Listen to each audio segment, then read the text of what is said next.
Comme chaque année, l'écurie américaine de la Formule 1, Monogram ASF Team, a tenu à être la première à nous dévoiler sa monoplace pour la nouvelle saison, la VF24. Et pour une fois, on a eu le droit à un petit peu plus que des simples rendus sur les réseaux sociaux. On a eu le droit à une vidéo de présentation. Alors certes, c'est une vidéo d'1 minute, une bande d'annonce, c'est pas un truc de fou, mais pour As, c'est franchement pas mal, d'autant que la vidéo est plutôt sympa.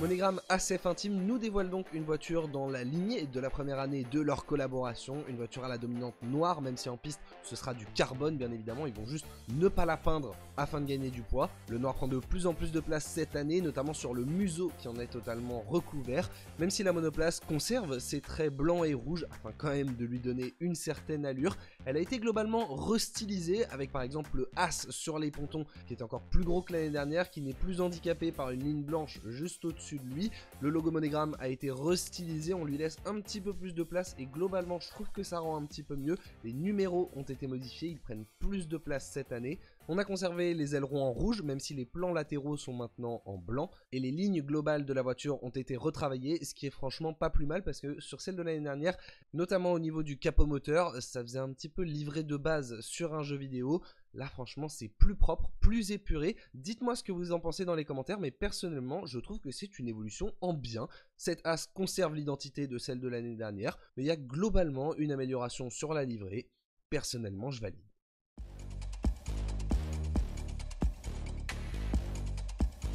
Sur le plan technique, il y a quand même quelques trucs à analyser, même si ce sont bien évidemment des rendus numériques que l'on nous a montrés. C'est quand même une version 2024 de sa voiture que l'écurie américaine nous a présentée, et ça franchement on peut les remercier parce qu'on sait déjà que toutes les équipes ne le feront pas. Et ce qui nous permet de le dire, et c'est la première évolution qui saute aux yeux, ce sont ces pontons qui sont absolument massifs.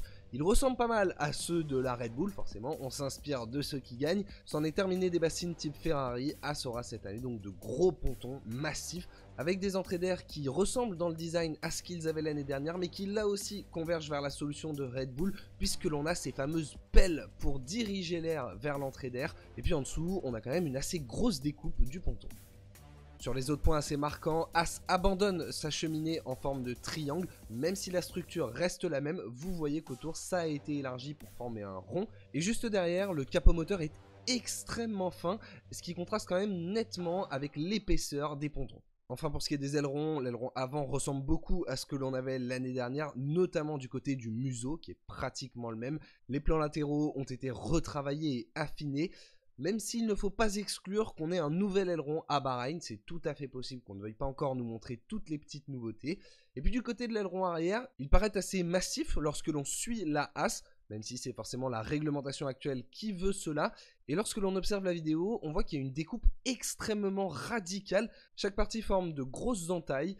Mais bon, là aussi on n'est pas à l'abri d'une évolution, d'autant que les ailerons changent régulièrement d'un Grand Prix à l'autre en fonction de la typologie du circuit. C'est donc une belle évolution pour cette As VF24, même si encore une fois on n'a sûrement pas tout vu.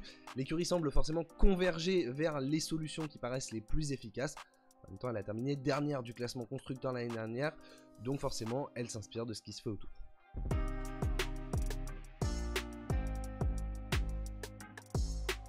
« 2023 a été une saison assez paradoxale pour As, on les a souvent vus faire des petits exploits en qualification, régulièrement en Q3, Hülkenberg s'était même hissé dans le top 3 au Canada, mais en course, à chaque fois, l'écurie américaine s'effondrait complètement. Il faut leur souhaiter qu'ils aient énormément progressé en matière de gestion de pneus, c'est là où ils ont beaucoup perdu. On se souvient que sur les premiers relais, ils se faisaient tout le temps dépasser, et une fois les arrêts au stand passés, c'était terminé pour eux. Le rythme de course, c'est vraiment leur gros chantier de la saison, c'est dans ce domaine-là qu'ils doivent faire des progrès pour espérer aller inscrire des points plus régulièrement.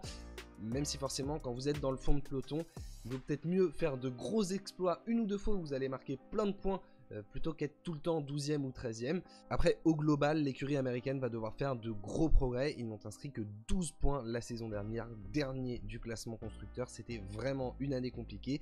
qui a conduit à l'éviction de Günther Steiner, ou plutôt la non-reconduction de son contrat. C'en est terminé pour l'emblématique directeur de l'écurie Haas. Il occupait ce poste depuis que l'écurie est arrivée en Formule 1. Il s'était forcément fait connaître, notamment à travers la série Netflix, mais par son franc-parler, par ses expressions, par son vocabulaire très fleuri aussi. Mais c'est vrai que pour Haas, les résultats ne sont pas là. L'écurie navigue en fond de peloton depuis plusieurs saisons.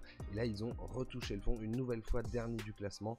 Il fallait changer quelque chose et c'est donc Günther Steiner qui en a fait les frais au profit de Hayao Komatsu, l'ancien directeur de l'ingénierie, le discret japonais qui est également là depuis le début de l'écurie. Il avait suivi Romain Grosjean dont il était avant l'ingénieur de course. Sacrée promotion pour lui donc, et franchement pas la plus facile. On le sait, l'écurie américaine n'est pas celle qui a le plus de budget et n'est pas celle non plus qui a le plus d'objectifs à long terme. On a un peu de mal à avoir une vision sur ce que Haas sera dans 10 ans. On se demande un peu s'ils ne naviguent pas en fond de peloton jusqu'à leur disparition. Bref, il y a clairement du pain sur la planche s'ils veulent remonter au classement. Leurs adversaires directs, ce sera sûrement Stake F1 Team et Visa Cash App RB. Mais bon, tout ça, on aura le temps d'en reparler. En tout cas, pour Haas, l'objectif, c'est de devenir plus solide en course et d'essayer de marquer des points. Pour cela, ils s'appuieront toujours sur un duo expérimenté. Nico Hülkenberg poursuit pour une deuxième saison avec l'écurie américaine. Il a fait une bonne année en 2023, plusieurs Q3 de belles performances. Il a plutôt porté l'écurie Haas, puisqu'il a inscrit 9 des 12 points. Donc c'était une bonne saison pour son retour.